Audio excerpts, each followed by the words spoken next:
bersama saya Rashidah Zahira binti Abdul Rashid dalam mengenali permainan tradisional masyarakat Melayu iaitu permainan galah panjang.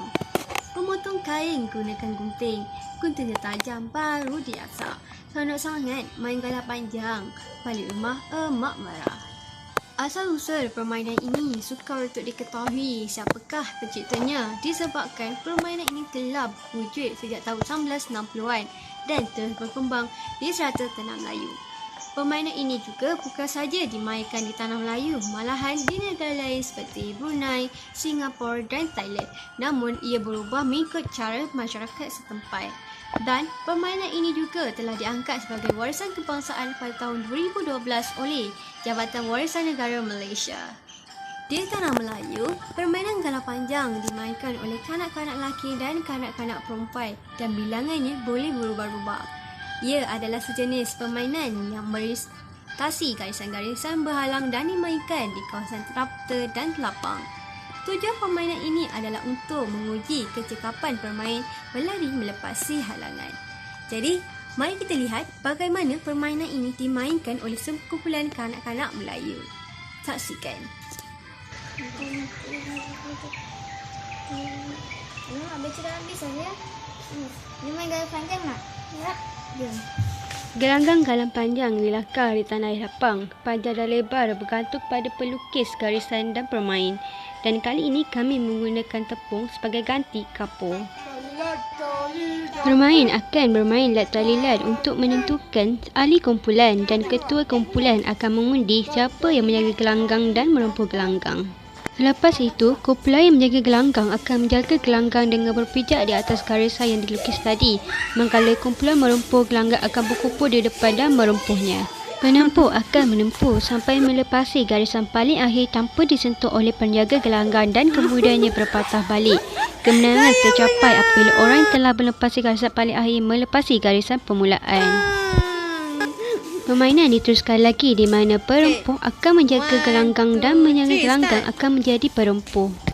Jika penjaga gelanggang dapat menyentuh anak buah, maka anak buah akan mati atau tamat giliran bermain. Jika penjaga gelanggang menyentuh ketua, maka seluruh ahli perempuh akan tamat giliran dan akan bertukar giliran antara penjaga dan perempuh. Bagaimana? Senangkan permainan itu? Kesimpulannya, permainan galah panjang ini dapat menguji fizikal dan kemahiran seseorang dalam suatu permainan. Hal ini akan menyebabkan seseorang itu boleh belajar pelbagai kemahiran dalam satu masa. Sekian dari saya dan kita akan ke permainan seterusnya. Seterusnya, saya Aina Maisara binti Syahril akan pergi ke permainan tradisional tarik tali. Asal-usul tarik tali tidak dapat dipastikan, tetapi sukan ini sering diamalkan di Malaysia, Kemboja, Mesir Kuno, China dan India. Menurut Dinasti Tang buku cacatan Frank, nama tarik tali ini digunakan oleh Panglima Tentera Negeri Chu pada musim luruh dan musim bunga pada abad 8 Masihi untuk melatih para pejuang. Semasa Dinasti Tang, Maharaja Xuanzong dari Tang mempromosikan permainan tarik tali berskala besar menggunakan tali hingga 167 meter bersamaan 548 kaki dengan tali yang lebih pendek dengan 500 orang di hujung tali. Manakala di Malaysia, permainan tarik tali ini biasanya menjadi permainan pada kemuncak acara sukaneka ataupun program santai yang diadakan. Cara permainan ini sangat mudah di mana permainan ini melibatkan dua regu dengan 5 atau lebih peserta. Dua regu bertanding dari sisi berlawanan dan semua peserta memegang erat sebuah tali tambang. Apabila pengadil memberi isyarat, kedua-dua regu boleh mula menarik tali yang dipegang ke arah mereka. Regu yang berjaya menarik pihak lawan hingga melewati garis pembatasan adalah pemenangnya. Taktik permainan terletak pada penempatan pemain, kekuatan tarik tali, pertahanan tumpuan kaki di tanah. Pada umumnya, pemain dengan kekuatan paling besar sering ditempatkan di hujung tali untuk menahan hujung tali ketika bertahan atau menghentak pada saat penarikan dilakukan.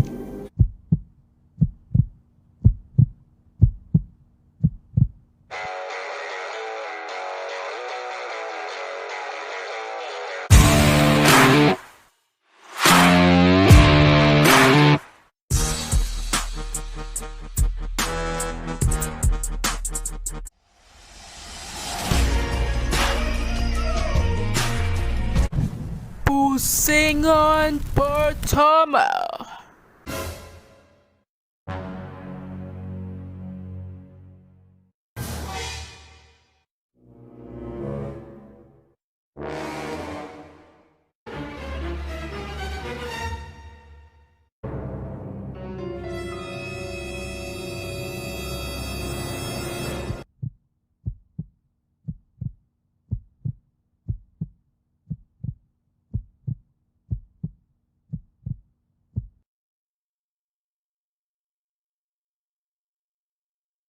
Game over.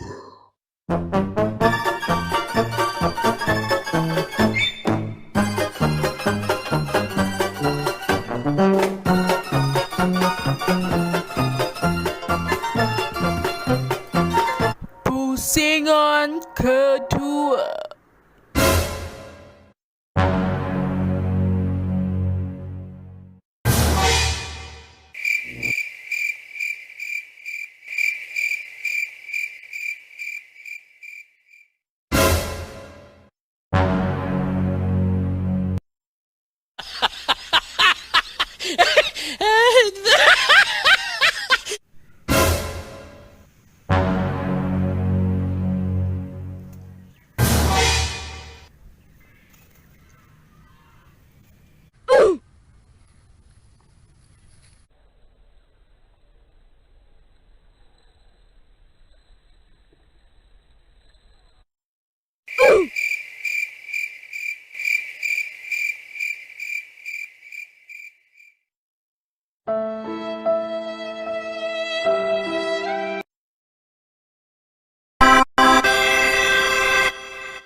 Batu seremban atau dikenali sebagai batu selambut atau serambat. Permainan ini dimain oleh kanak-kanak perempuan dan biasanya dimain oleh 2 orang ataupun lebih. Bahan yang digunakan adalah seperti guli kaca, biji getah, ketulan batu kerikil sederhana besar atau ketulan-ketulan objek lain yang berbentuk bulat seperti batu. Kaedah atau cara yang dimainkan mungkin agak berbeza mengikut negeri dan tempat masing-masing. Hai. Let's go.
been having dreams, jumping on a trampoline, flipping in the air.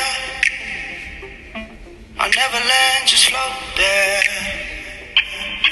as I'm looking up, As I'm looking up, suddenly the sky erupts, sky erupts, flames that light the trees, spread to falling leaves. and there I come on me, waiting from on fire. How am I so deep in love? Kembali lagi bersama saya Azlia binti Siongsin. Layang-layang yang juga dikenali dengan nama WOW merupakan satu aktiviti menerbangkan layang-layang tersebut di udara. Perkataan layang-layang digunakan di kebanyakan negeri-negeri di pantai barat dan selatan semenanjung Malaysia seperti Selangor, Melaka dan Johor. Permainan layang-layang diadakan sebagai hiburan untuk pelbagai peringkat umur dan juga diadakan untuk pertandingan. Seterusnya, sejarah layang-layang pula. Layang-layang tertua di dunia mungkin dicipta oleh orang-orang Pulau Muna, Sulawesi Tenggara, Indonesia. Penggambaran mengenai layang-layang tertua adalah dari lukisan gua zaman Mesolit Pulau Muna, Sulawesi Tenggara yang telah wujud sejak 9,500 hingga 9,000 tahun sebelum Masihi. Lukisan itu menggambarkan layang-layang yang disebut kagati yang masih digunakan oleh orang Muna yang moden. Layang-layang diperbuat daripada daun umbi hutan untuk layar utama, kulit buluh sebagai bingkai dan serat nanas hutan dibungkus sebagai tali, walaupun layang-layang moden menggunakan string sebagai tali. Kedatangan permainan layang-layang di Malaysia tidak dapat dipastikan kesahihan, tarikh serta asal-usulnya. Kebiasaannya layang-layang akan dimainkan oleh dua orang, iaitu seorang juru anjung yang memegang layang-layang dan seorang juru tarik yang memegang tali.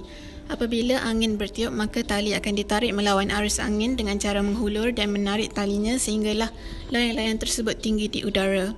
Kilauan cahaya matahari akan menambah cantik lagi layang-layang yang dihias berwarna-warni. Di masa kini, pelbagai bentuk dan corak layang-layang telah dicipta. Ada layang-layang berbentuk orang, kapal berangkai dan ada yang bermain dengan menggunakan dua utas tali. Kebanyakan layang-layang masih mendapat tempat di Malaysia terutama ketika hari sambutan perayaan atau lain-lain. Sekian, terima kasih.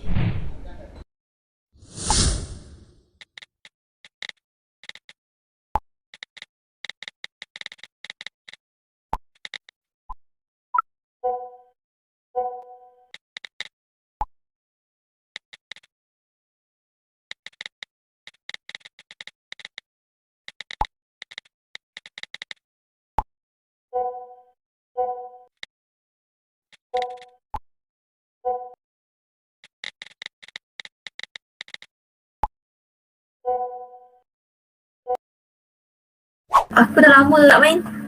Kau cuba kau ajar. Okey, dia macam ni. Sekarang ni aku yang putih, kau buah hitam.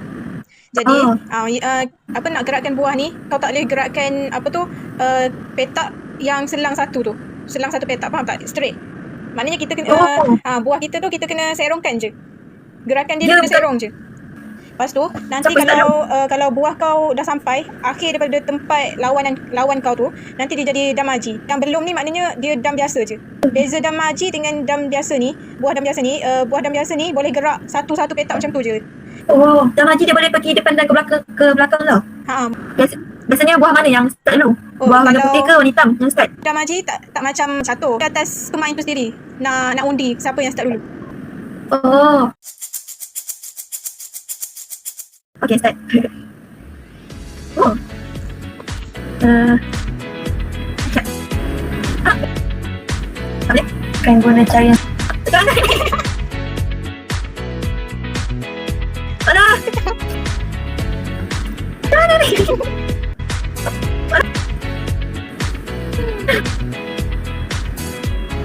Oh, apa? Oh. Makan lagi sekali. Aku lupa. Terima kasih, Min. Dah kau. Aish. Weh, dapat haji. Aku dah haji juga. Alamak.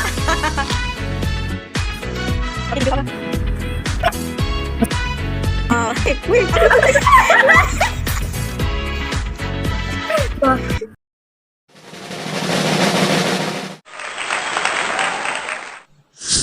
Kesimpulannya, permainan ini mempunyai keistimewaan dan keunikannya yang tersendiri.